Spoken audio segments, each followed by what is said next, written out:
guys, my name's Genevieve and today I'm going to show you how to make a pair of these high-waisted swimsuit bottoms from a pair of your swimsuit bottoms that you already have. You can even choose swimsuit bottoms that aren't necessarily your size. You just need to be able to put them on and use a measuring tape. Alright, the first thing you'll need is poster board for your pattern. Next thing you'll need is a swimsuit bottom that you already have that fits you or is similar to your size. The next thing you will need is fabric. This is the outer fabric. You can choose whatever you want. I find this in the knit section in my local fabric store. It's usually labeled swim and dancewear knit. You'll also need a lining fabric, which is very similar to the outer fabric. You'll probably also find this in the same knit section in your fabric store.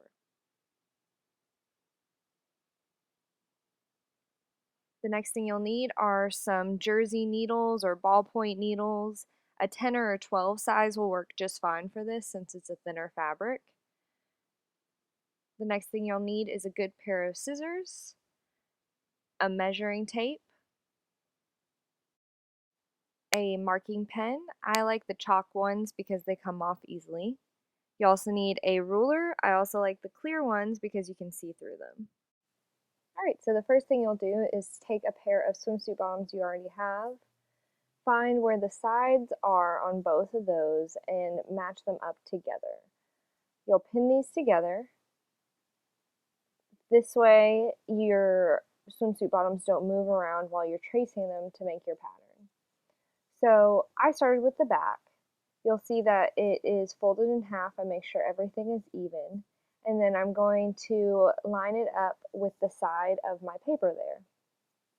Now I already put these on before and measured how much higher I wanted them to make them high-waisted swimsuit bottoms.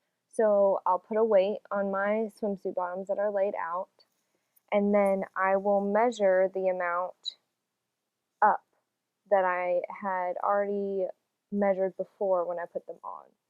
So I believe I added about 7 inches to the back, the center back, and I think on the sides I wanted to say another 7 inches or 6 inches.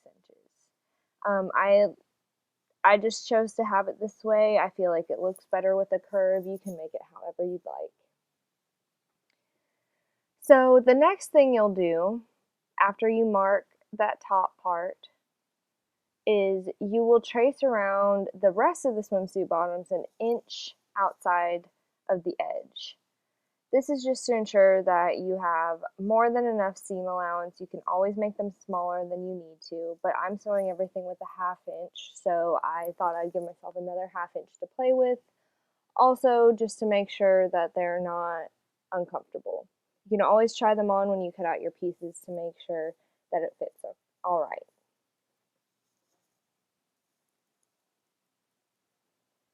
For the curve right there, where the leg opening is, I will still mark an inch outside of the edge, but I'll use a French curve right there. These are really inexpensive. You can find them at an art supply store. You can find them online. I got mine on Amazon last year for, I believe there were 8 in the set, and I think I only paid $12, which is a really good deal. These are really good for doing the curves on necklines, on hips like this, on the waistline. I use them all the time. So now that you have those marked, you will meet your side line where you had marked an inch outside the edge on the side. You will take that up to the top measurement where you want the top of your swimsuit bottoms to be.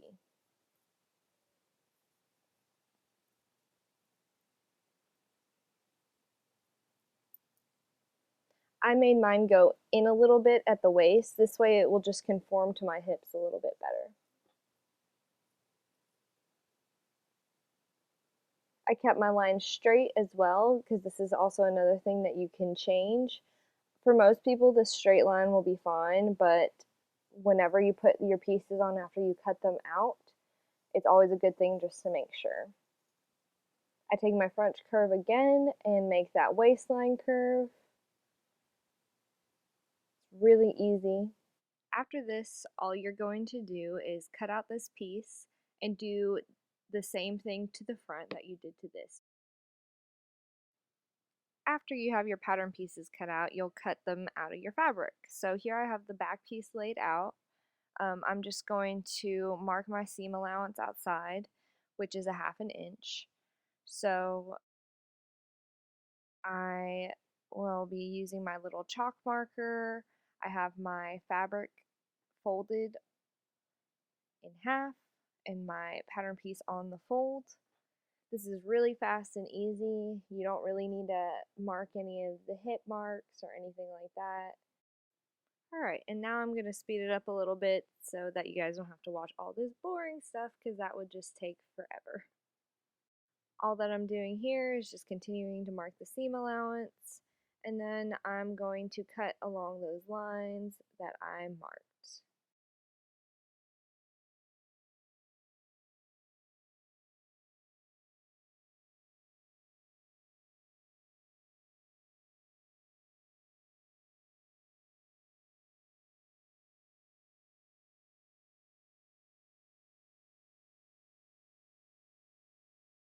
Alright, and there you have your back piece.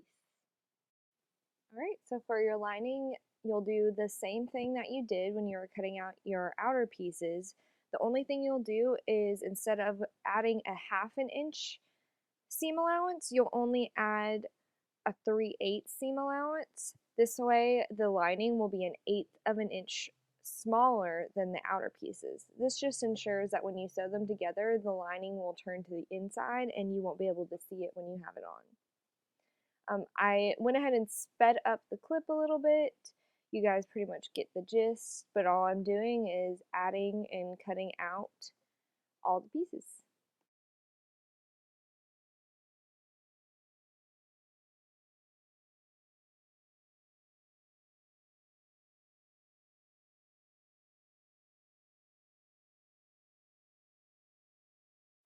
Alright, and now you will cut out your back lining piece. You'll do the same thing that you did to the front.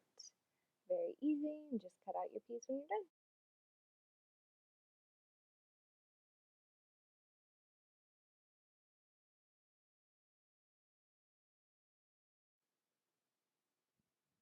And sometimes your mom calls you while you're working on a project and you gotta put her on speaker. Love you, Mom.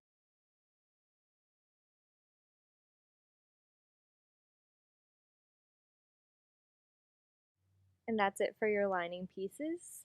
That's the back and the front. And now all you have to do is sew them all together.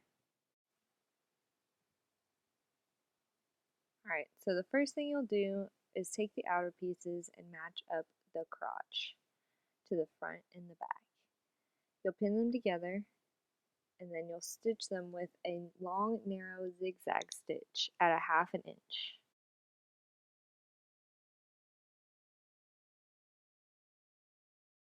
And there you have your stitched crotch piece. You'll start by doing the same thing to the lining pieces. Stitch them at the crotch at a 1/2 inch. Alright, there you have your crotch piece. Alright, and now you're going to put the right sides together, matching up the crotch seams, and pin that leg opening. You're going to stitch this again at a 1/2 inch with a long, narrow zigzag stitch. You're going to do this to both leg openings.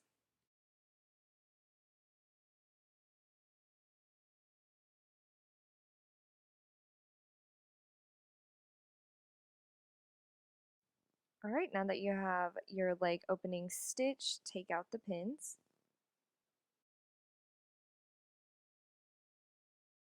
Alright, the next thing you're going to do is sew up the side seams. Now this seems hard, but it's really easy. You'll meet the right sides together on the side seams. So you're matching pink to pink and lining to lining. You'll meet them up on the sides like that, and I like to start pinning at the middle seam. So I trim my threads, I pin right sides together at the sides, and then I'll pin the ends and then the rest of the way however much I think I need. I usually put one in between those, sometimes more.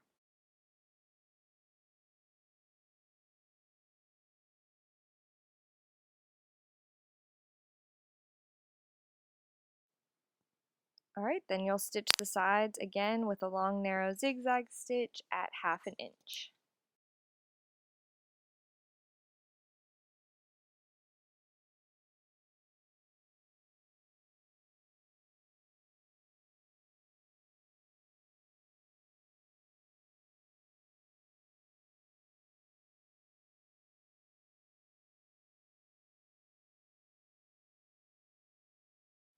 Alright, now you're going to trim the excess and the bulk from the seams. At that middle seam, I like to really trim that one really well because it's going to be concealed in the end and you just don't want much excess there. I'll trim all my threads and just trim any corners, anything I think will look bulky when I turn it right side out. Now I'm going to turn it and you'll just stretch your seams and make sure everything is tight. Stretch your leg openings. And there you go, you're almost done. You can see it start to come together. Next thing you're going to do is the top stitching on the leg openings. So I like to go ahead and pin just to make sure that not anything's rolling around. So I'll match up the seams on the right side. So remember, we're doing top stitching, so you want to be stitching on the right side of the fabric. So I just go around and pin, make sure everything is tucked in. I really like this, it makes it faster and easier for me just to take that time to pin in the first place.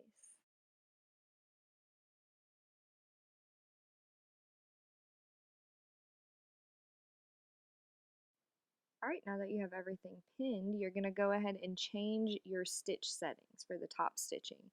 I like to change mine to still a zigzag stitch, but I like the length to be 1.2 and the width to be 3.5. I find this is just a good looking top stitch for swimwear.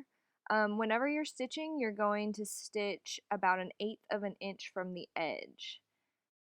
You don't want to go over the edge like you would if you were doing a overlock stitch. You want it to just be right next to the edge.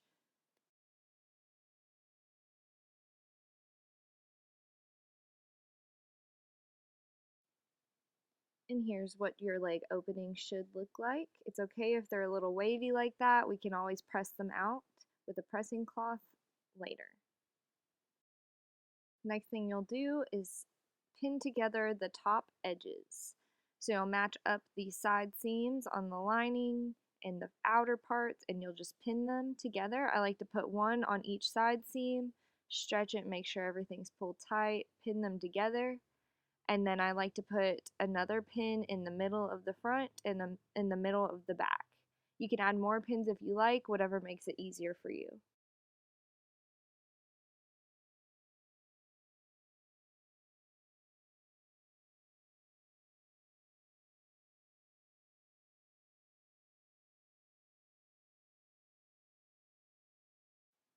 Alright, the next thing we're going to do is serge the top edges together.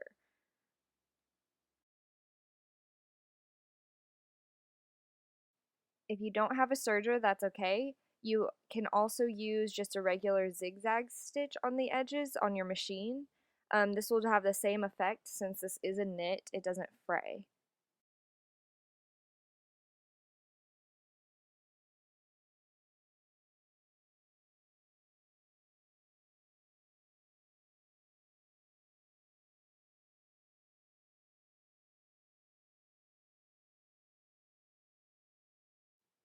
Alright, and now you have your top edge serged together. You're going to fold it to the inside down 1/2 an inch.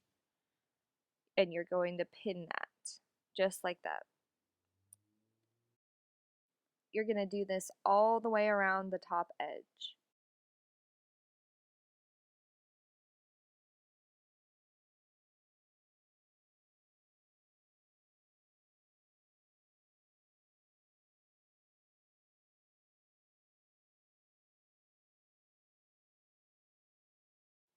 The last thing you're going to do is top stitch the top edge there. You're going to use the same stitch that you used for the leg openings and stitch 1/8 of an inch away from the edge again.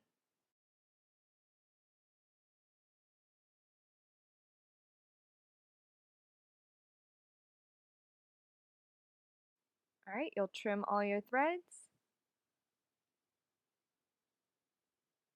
And then you're done. You can go ahead and you can press this fabric, but I would use it on a low heat, and I would use some type of cloth in between the actual fabric and the iron.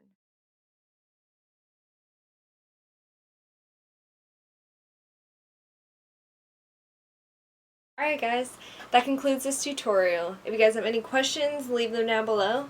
Thanks for watching, and please subscribe if you get a chance, and I'll see you in my next video. Bye!